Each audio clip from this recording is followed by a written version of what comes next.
Kentucky is one of 12 states that doesn't allow abortion except to save the life of the mother. Now, abortion advocates say that women in life-threatening pregnancy situations have been hurt or worse yet have died. To address any confusion, the Kentucky State Legislature recently passed a bill to define what abortion is, what it isn't, and the situations addressing serious pregnancy complications that could be life-threatening. I'm Richard Nelson, host of the Commonwealth Matters, and joining us to talk further is State Representative Nancy Tate, who was very involved with this piece of legislation. Representative Tate, welcome to the Commonwealth Matters. Thank you so much, Richard. I appreciate the opportunity to speak with you and obviously with your listeners as well. Thank you. Well, it's always good to have you on. You are no stranger to this program. We have talked about life issues in the past, and just to give the listeners who are tuning in some more background, you are a state representative from Meade County. You've worked in the business world for several years, I believe at UPS. That's correct. Yes, sir. But you're also a pro-life advocate. You've served on the Kentucky Right to Life Board at the state level for years, got elected to the state legislature a number of elections ago, and now you are the chairwoman of the Pro-Life Caucus. So we appreciate your leadership in that area. Thank you so very much. It's quite an honor, obviously, to serve the people of Meade County and Hardin County, because I represent Hardin County as well. But just to serve as the Pro-Life Caucus chair has been just such an honor for me to be able to represent life and liberty for the Commonwealth of Kentucky. And Representative Tate, you have shepherded and either co-sponsored or supported or shepherded a number of pro-life bills since you got elected to the state legislature. I think Kentucky is up to, just in the last 7 years, I think it's a dozen pro-life bills that have been enacted in law, and you're involved with very many of those. But I want us to talk about the trigger bill that passed in 2019, and it said that if Roe v. Wade is ever overturned, Kentucky will be a pro-life state, that abortion is banned, except to save the life of the mother. Now, since that happened in 2022 with the Dobbs ruling, it put the issue back to the states. At that time, I believe there were 14 states that had similar laws, trigger laws. Kentucky was one of them. But since then, Nancy, we have seen a number of health professionals, primarily pro-abortion healthcare professionals, say that the state's abortion ban is too medically vague and it inhibits their ability to properly treat miscarriages, hemorrhages, and other emergencies. Has that been the case? Was Kentucky's exception in our trigger law, was that enough to give healthcare professionals the green light to help women in crisis pregnancies or not? Yeah, Richard, from my perspective, from a legislator's perspective, and then also from a patient's perspective, from my perspective, that was, enough. When we talk about the life of the mother, that's the only exception for our abortion laws. And our Attorney General Daniel Cameron, put out two statements that made it very clear from my perspective. I think one of the things that was interesting to me, though, was whenever Dr. Jeffrey Goldberg came to us and he, was representing Kentucky, ACOG of Kentucky. When he came to us and talked to us about this, our trigger law and about the laws that were in place in the Commonwealth of Kentucky, I tried to listen to him with a very open mind. And from a medical practitioner's perspective, I still don't agree. I still didn't agree that that language was too vague, but I was very willing to listen to what his changes were, what the modifications were that he suggested, and that whenever I heard those modifications, there wasn't anything that I saw that would limit our ability to protect the baby in the womb. And I think that that gave me the opportunity to be accommodating, and then because my primary goal obviously was to protect the baby in the womb and the mother as well, but to make sure that we were not opening up the avenue for elective abortions. Sure. Now, House Bill 90, this piece of legislation that defines what abortion is, what it isn't, and then it talks about reasonable medical judgment of healthcare professionals. It gives, I think it's 8 or 9 situations that say the removal of a failed or life-threatening pregnancy is allowed under state law, and it includes things like this: ectopic pregnancy, molar pregnancy, sepsis treatment, hemorrhage control, and management, and that's the term that's used, management of fetal demise and stillbirth, and then other life-threatening situations. So it spells out in black and white what is not considered abortion. And these are some of the maybe the prevalent life-threatening situations for a pregnant woman. And that's what you spelled out in law. Now, Nancy, it's my understanding that there have been couple of states cases that made their way to the state Supreme Court. The court dismissed them, but one of the sitting state Supreme Court justices said that there's confusion. We don't know what's allowed. And how we read that was she was signaling to the legislature, define what is allowed, put it in Kentucky statutes. What are these medical situations that doctors can intervene when it comes to pregnancy? Is that a fair assessment, or is that your understanding as well? That was certainly my understanding, and one of the things that I was willing to understand and willing to, I'll use the word compromise, willing to accommodate, I think that's probably a better word, is that I think we had it very well defined what an abortion was, but we did not have it defined clearly what an abortion wasn't. And so while the language that we passed, in this General Assembly in this session this year is not intended to be prescriptive, it is intended to give more guidance, to give more opportunity and more guidance. I'll just stick with that term for the doctors in order for them to better understand what we're talking about.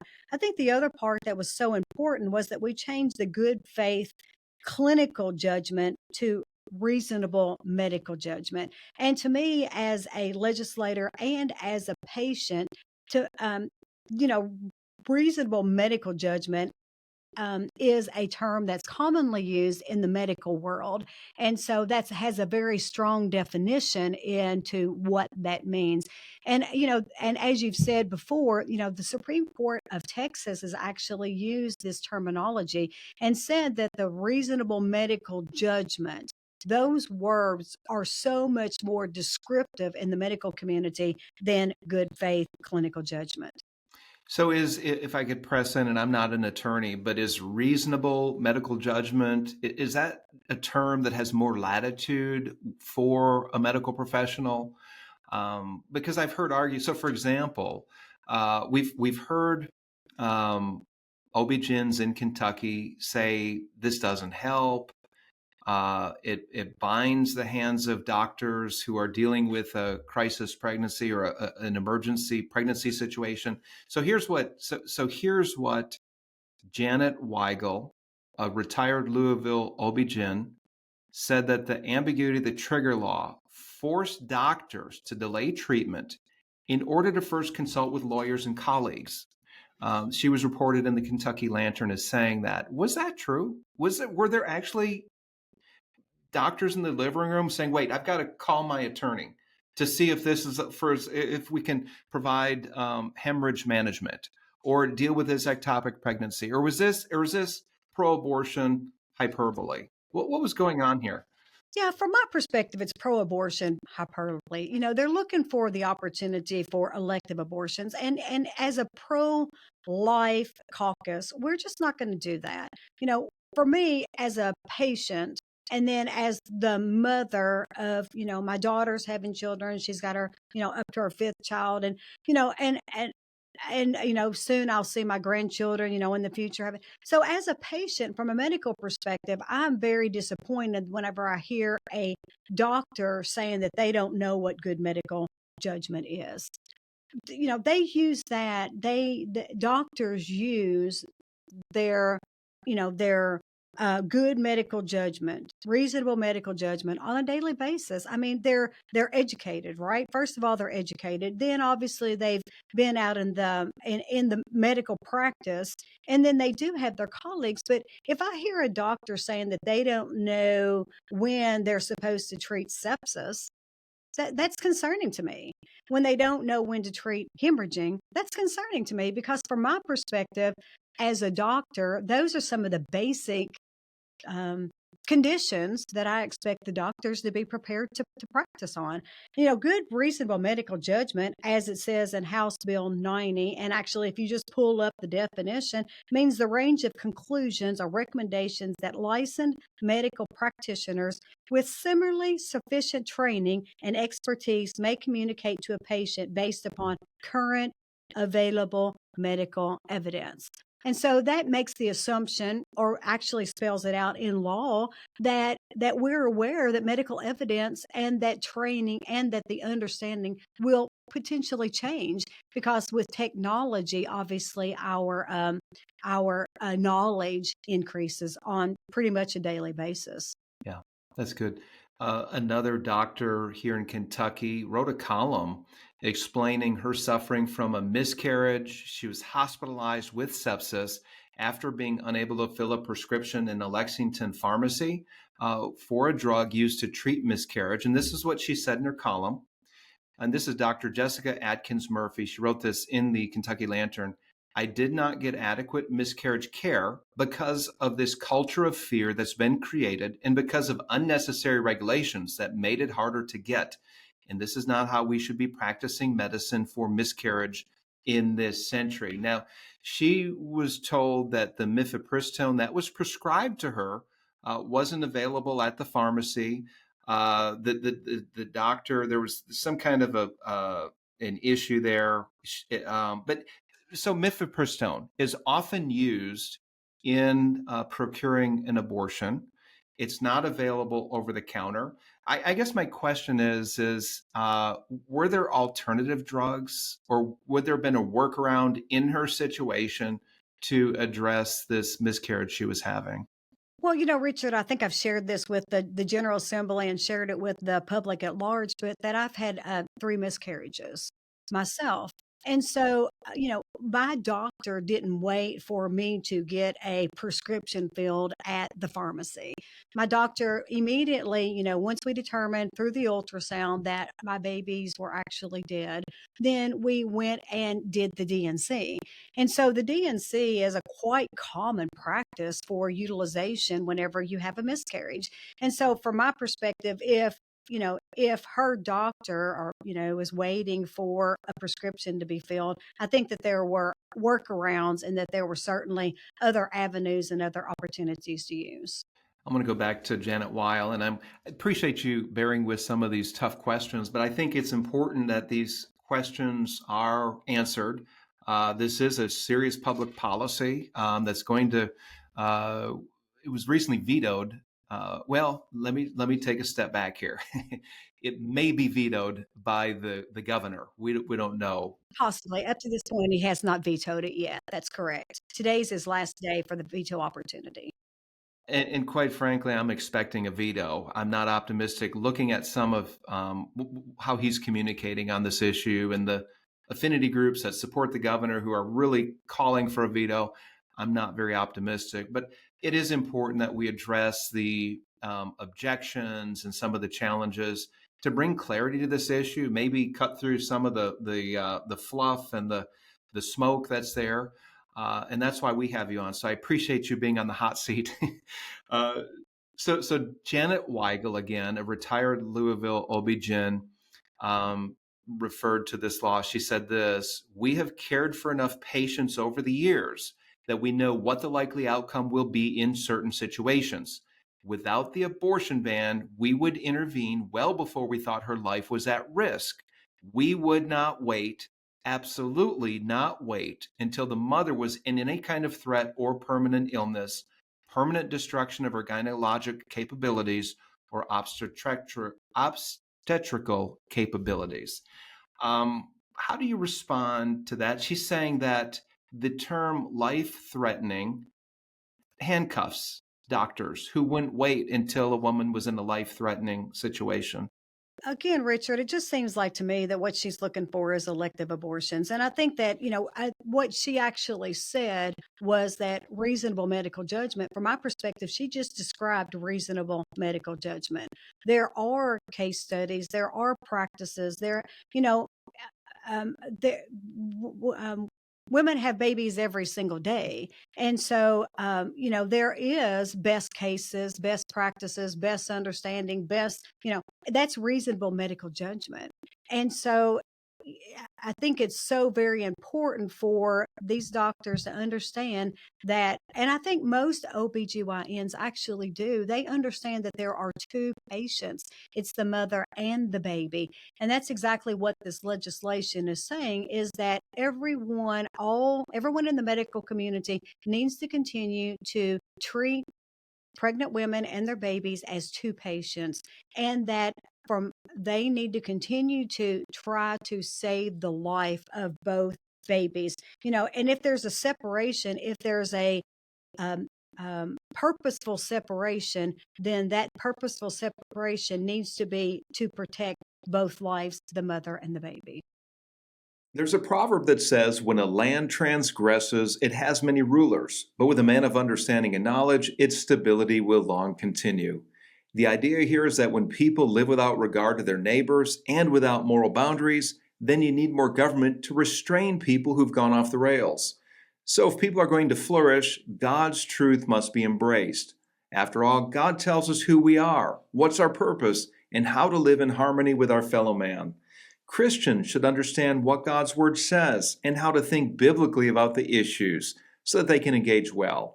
To stay up to date with what's going on in Kentucky, subscribe to CPC's newsletter.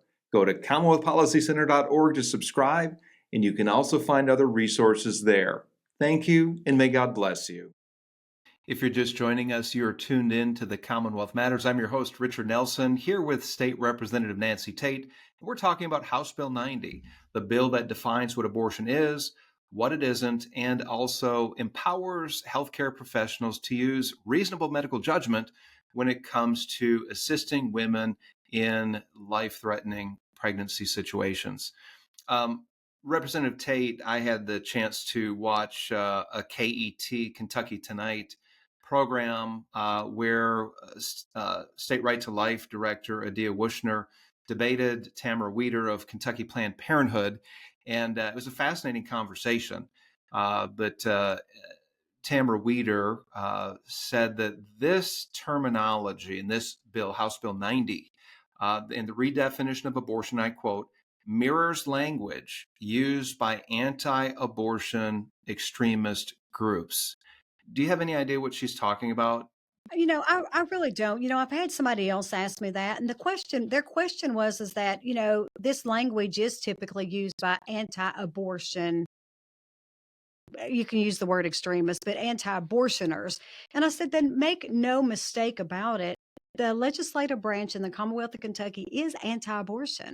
We truly are an anti-abortion. The majority party is anti-abortion. But what we are is that we're pro-life. We're pro-life for the mother and the baby. We love them both, the mother and the baby, and that our objective is to save the lives of both the mother and the baby.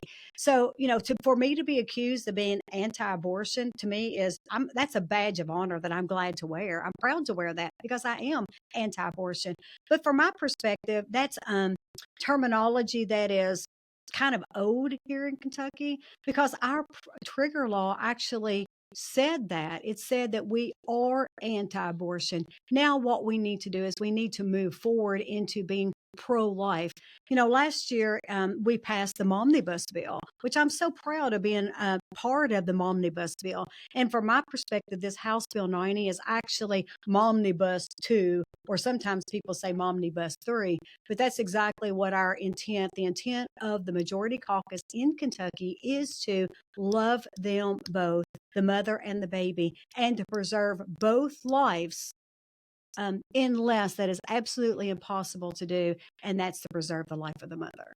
That's good. What I'm hearing from you, Representative Tate, is that this legislation is it's pro-woman, it's pro-healthcare, It's pro-clarity when it comes to medical help for women in crisis pregnancies situations. It's the opposite of what we're hearing pro-abortion advocates say. How do you address the charges that in this bill they're using non-medical terminology? I've seen this come up over and over. It's non-medical, it's non-scientific. How do you address that? Yeah, I say again, I think that this language is not intended to be prescriptive. If there needs to be clarity, I think that it was so great that Dr. Jeffrey Goldberg came to us to help us with this legislation to make sure that there were some clarifications.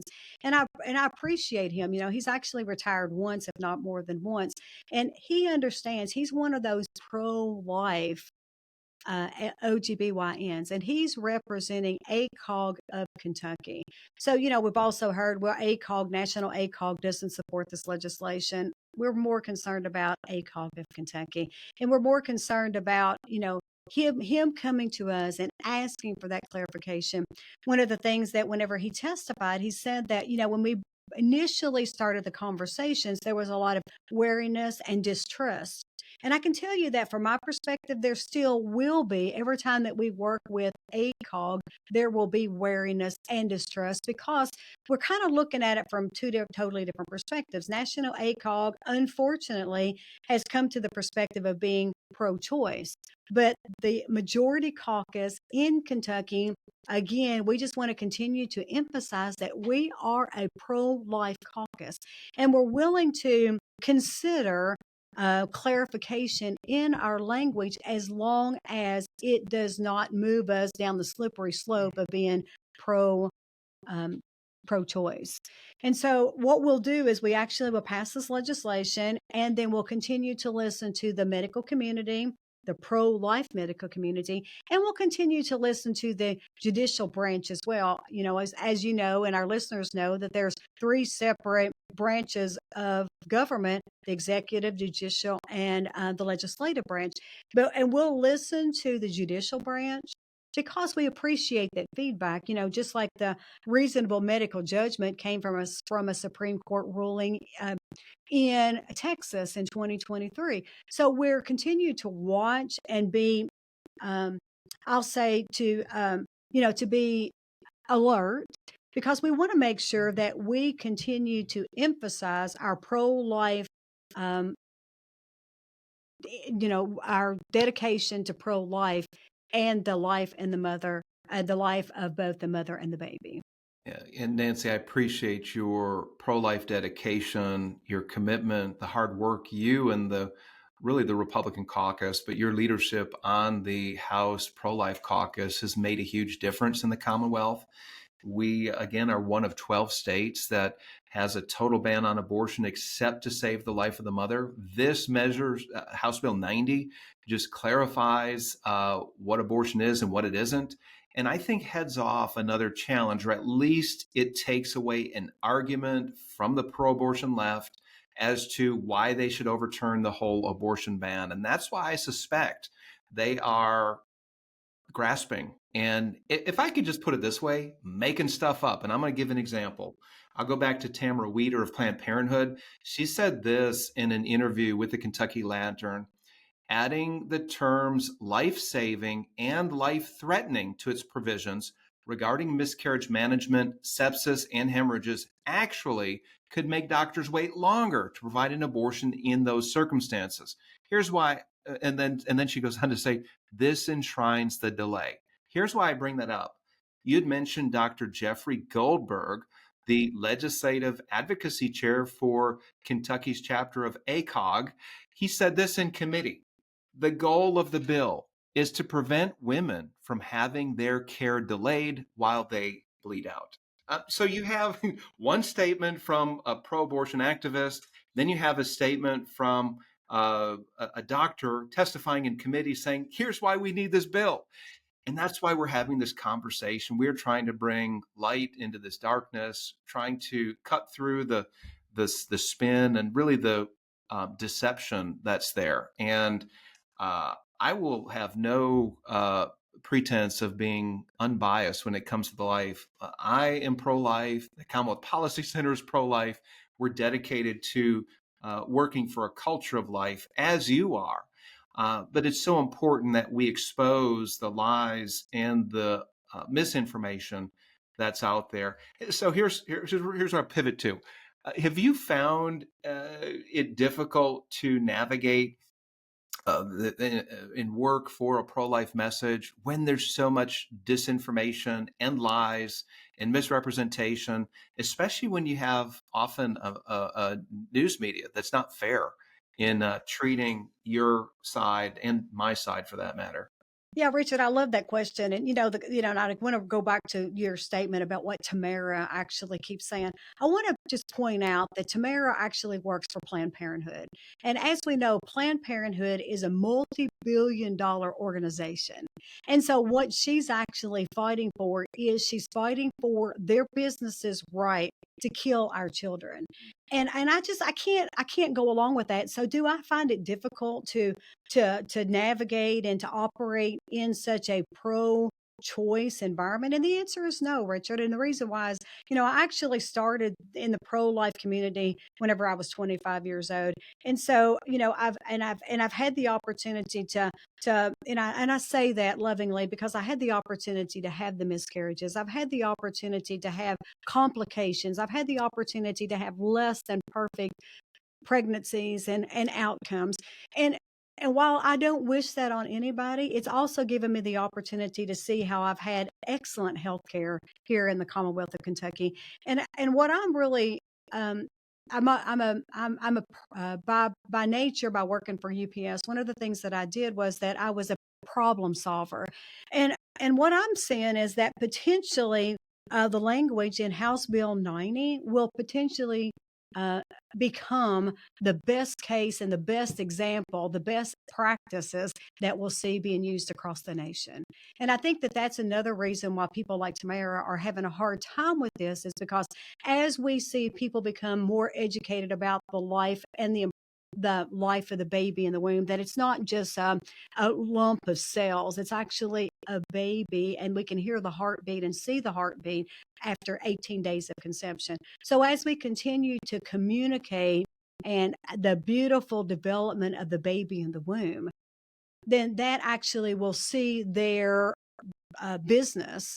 We'll see their business of killing our babies in the womb. We'll see that start to minimize. And Tamara's job is to protect her company and to protect their ability to kill the baby in the womb. And I do not at all have a problem navigating and working through that type of environment, because I'm quite passionate and quite confident that I'm on the right side. Very good. Nancy, we've got a minute, and I had some other questions to ask, particularly the harsh treatment you in the Pro-Life Caucus faced by your colleagues on the House floor, but we don't have enough time to go into that. Here's what I want to close with in 30 seconds. I want you to address, you talked about Tamara Weeder. She, in her KET debate, had this pin on that said "bans off our bodies." In 30 seconds, how do you respond to that? Yeah. So the interesting thing, Richard, is that, my body, when we go back and we think about what is my body, who uses my body? I mean, if we go back, I seldom use religion, but if we go back to our Bibles, Jesus Christ says my body. And I don't think that there's any mistake or any, they're purposefully using my body. And that to me is an insult to our Christian heritage, our Christian beliefs, and I think the other thing too is that, and I know we have to do this really quickly, but they keep talking about the Constitutional Amendment number 2 and how, that failed. 60% of the population voted against our ability to be a pro-life state. And I just want to clarify that it was not a 60%. 48% of our voters said that they wanted it to be a pro-life state. So it was 52-48. And so that to me is almost a clear 50-50. Half of the population probably didn't even know what they were voting for because of all the misinformation that was shared. Yeah, I agree. Nancy Tate, thank you so much for joining us on the Commonwealth Matters, and thank you for restoring a culture of life to the Commonwealth of Kentucky. Thank you so much, Richard Nelson and Commonwealth Policy Center. Thank you.